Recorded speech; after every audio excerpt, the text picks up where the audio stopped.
All right, so I started this yellow kind of pencil pen thing here. I'm going to continue the shapes through the glass. Again, clear glass is really only what's behind it. And there's distortion, which makes it look complicated, but honestly, if you just really try to see the specific shapes, you'll be fine. So in here, through this ring at the top of the jar, the yellow distorts.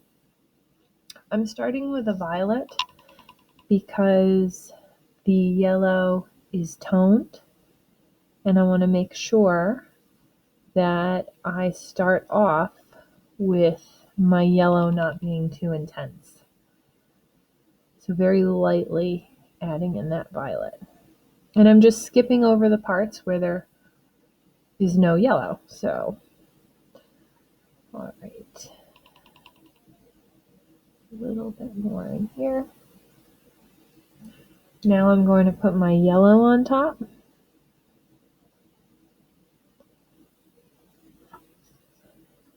Remember, drawing is looking for the most simplified shape that you can see.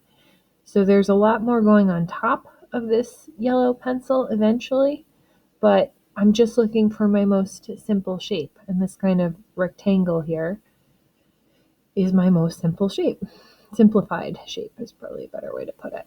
Okay, so now starting to see some toned, slightly darker areas within this rectangle. So again, I'm just generalizing them. And then if I needed to refine them more, I would make the shapes smaller as I go. I also see some of the pink of the background showing through this kind of semi-clear part. So I'm going to take that mulberry and I'm going to add that in where I see it. It's actually that's orange right there. That's about it. If I feel like something needs to be tinted, I add my little bit of white. It's already toned, so I don't have to worry about it getting too bright. Okay. At the bottom, I can see the darkness of the ground, which is like a purple, through the clear top of this pencil thing. So I'm going to use my indigo, because remember what I said, whenever I get a little confused on what to do, I put in my indigo base. That's what I did here too, just to kind of, so I could see my values, because I know that I can take an indigo into a shadow if I need to. And I'm actually going to just start to fill in the bottom of this glass where I see these darker areas. Let's see, kind of surrounding here. My drawing's a bit off, so some of these shapes I think are a little smaller than they're supposed to be, but oh well, no one's going to see it. Well, except you guys, but you get that I'm showing you technique.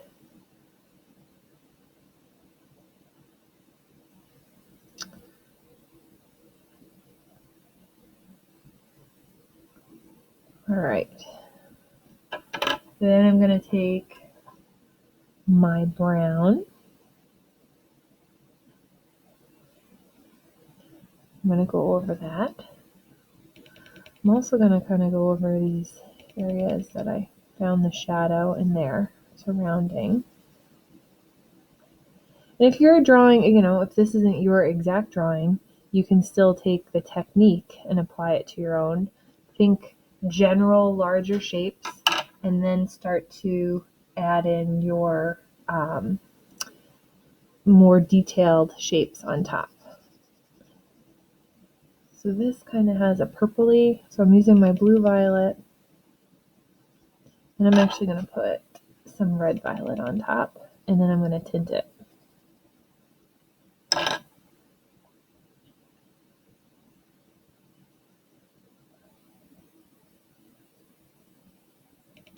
It would probably help to make this color before you try it out. So you can see I did a lot of combos over here. Okay. And now I'm going to take, actually see some light violet in here.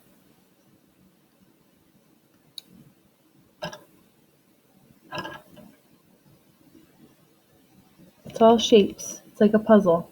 All these shapes come together. I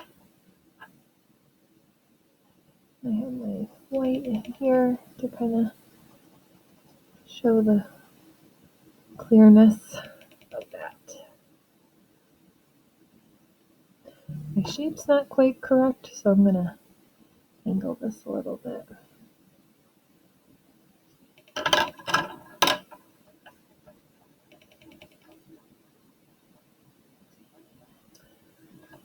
Right.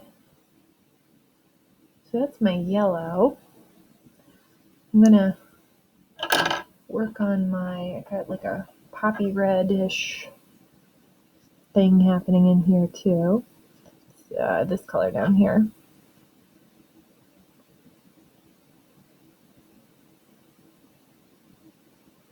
So I'm going to do my base, but honestly this is also in shadow, so for my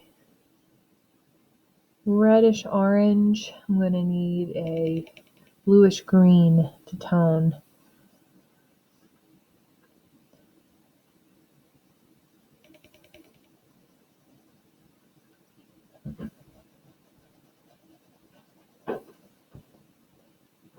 Think of it as a puzzle.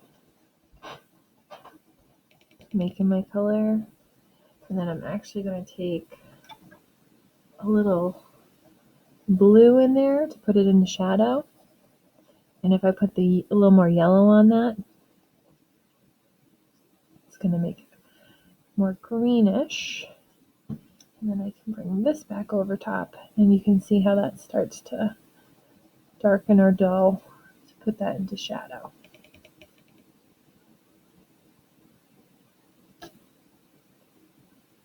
And I do see a little tint on this side, a tiny bit, so I'm going to add that in.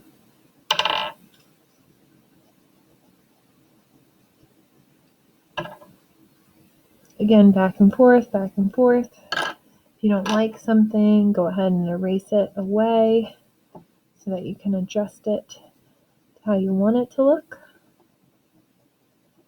Oh, so I feel like that got a little too muddied looking. So I'm erasing that away a little.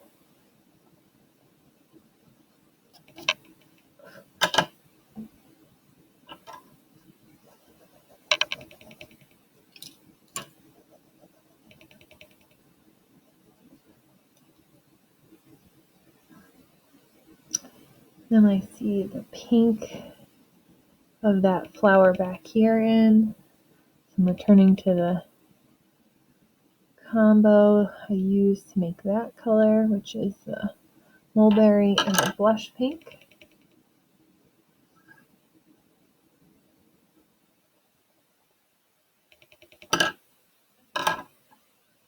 And there's this green in here, which is this blue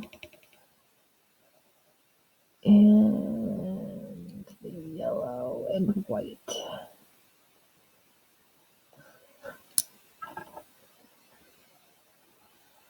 And you know, if you have enough puzzle pieces in there, it's going to start to look like something. Hopefully what you want it to look like. Alright, so that's that color. And yeah, so then you would just keep building. This top part, I'm going to use my brown before I use the blue, but there are some dark reflections on top of this. I'm simply going to shade in the most, the shape I see the best.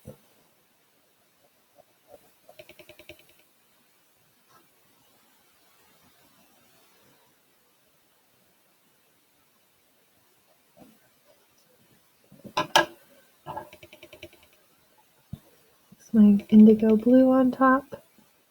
Just get a nice contrast.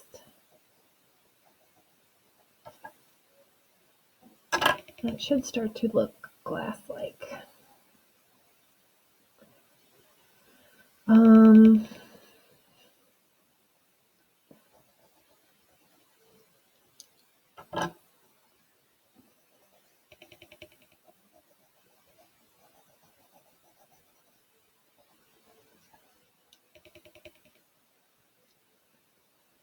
Obviously, if this continues through, that's also going to help.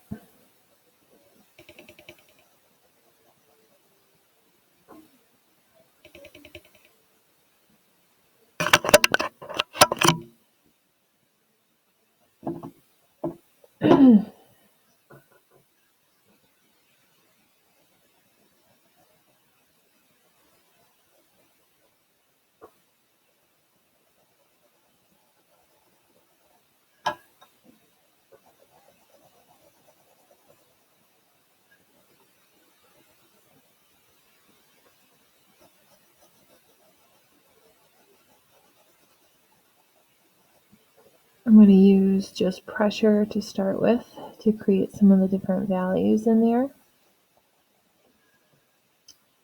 And I'm going to go back. I'm going to mix my yellow in there. So that's poppy red and yellow. And then I'm going to use the blue, a little bit more yellow, and then the red. So notice again, I'm still trying to keep that limited palette so that I'm not overwhelmed. If you have a color you think would work better, just a straight up green, you can certainly use that.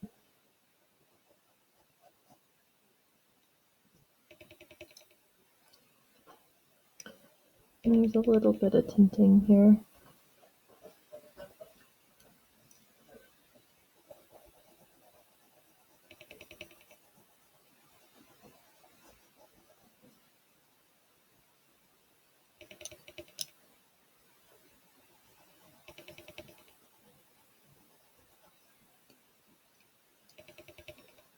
So again, I'm using the blue and yellow to make a green on top to give me those more shadowed areas, as opposed to just using a green.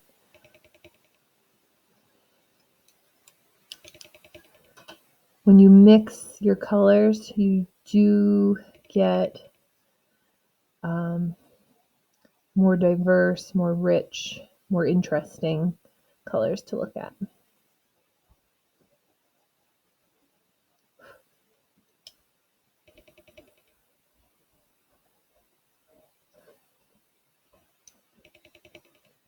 And there's kind of like these lighter stripes, just like the yellow one, that cross over the top. So remember, I'm thinking about underpainting, base, then I start to think about what's happening on top. I think that looks pretty good. With this little tiny white thing there. Okay, so I'm going to stop here, and I'm probably going to finish up this area. I'll do one demo on the ground here, and then I will do these little paint things. Okay, so good luck.